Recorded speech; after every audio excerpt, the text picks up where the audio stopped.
कहते हैं खुद पर आत्मविश्वास और हौसले बुलंद हो तो कोई भी काम कठिन नहीं होता, फिर परिस्थिति चाहे कैसी भी हो। ऐसा ही काम मुरैना के वार्ड क्रमांक 25 में तेज सिंह वाली गली उत्तमपुरा में रहने वाले सत्यपाल रोहतक ने ऐसा ताजमहल बनाया है जिसको देखकर आप भी दंग रह जाएंगे। सत्यपाल रोहतक प्राइवेट जॉब के साथ साथ अपने हुनर को भी दिखाने का काम करते हैं।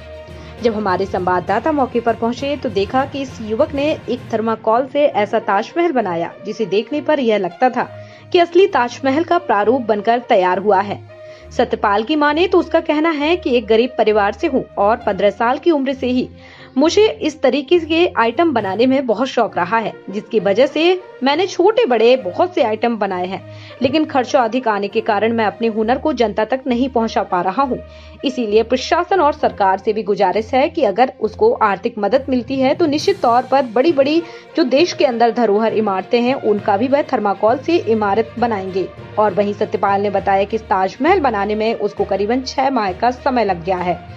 लागत 20,000 से 25,000 रुपए तक की लागत लगी है। आगे भी अगर उसकी आर्थिक स्थिति मजबूत हुई तो निश्चित तौर पर ऐसी बहुत सी चीजें बनाकर आमजन के सामने रखेंगे। ये शौक मुझे बचपन से ही था। जब मैं करीबन 13-14 साल की उम्र का था, तब से मैं इन चीज़ों को छोटी छोटी चीज़ें बनाता था। और मैंने सोचा कि कुछ बड़ा बनाया जाए देश के लिए, जिससे देखने में भी आकर्षक लगे, सुंदर लगे और अच्छा लगे देखने में। और बनाता रहता था मैं छोटे छोटे मॉडल पहले स्कूल के लिए। तो फिर मैंने इस ताजमहल को करीबन 6 महीने में बनाया था और इसको मैंने थर्माकोल के मटेरियल से बनाया है।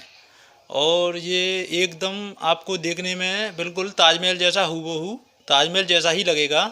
इसमें थर्माकोल कहीं पे भी नहीं दिखाई देगा। और इस पे मैंने पुट्टी पेस्ट किया है, उसके ऊपर कलर भी किया है और इसको आप देखोगे तो बिल्कुल संगमरमर जैसा ताजमहल जैसा हूबहू रियल देखने में लगेगा। और मैं आगे भी और अच्छे मॉडल बनाता रहूँगा। अगर मुझे थोड़ी ऊपर से हेल्प मिल जाए तो और इससे भी बड़े बड़े अच्छे मॉडल बनाता रहूँगा देश के लिए। और इसमें कितना खर्चा आ गया? इसमें करीबन मुझे 20 से 25,000 रुपये का खर्चा आ गया। 20 से 25,000 रुपये लागत लग गई इसमें।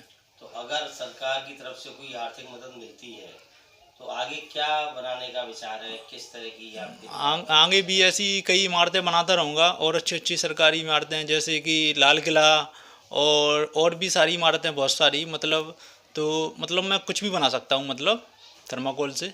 काम भी करता था, पढ़ाई भी करता, सब काम में रुकावट तो बहुत आती थी, पर अपने काम को मैं करता रहता था क्योंकि जिस चीज़ में इंटरेस्ट होता है तो उसमें मन लगा रहता है तो फिर मुश्किल नहीं लगता है वो काम।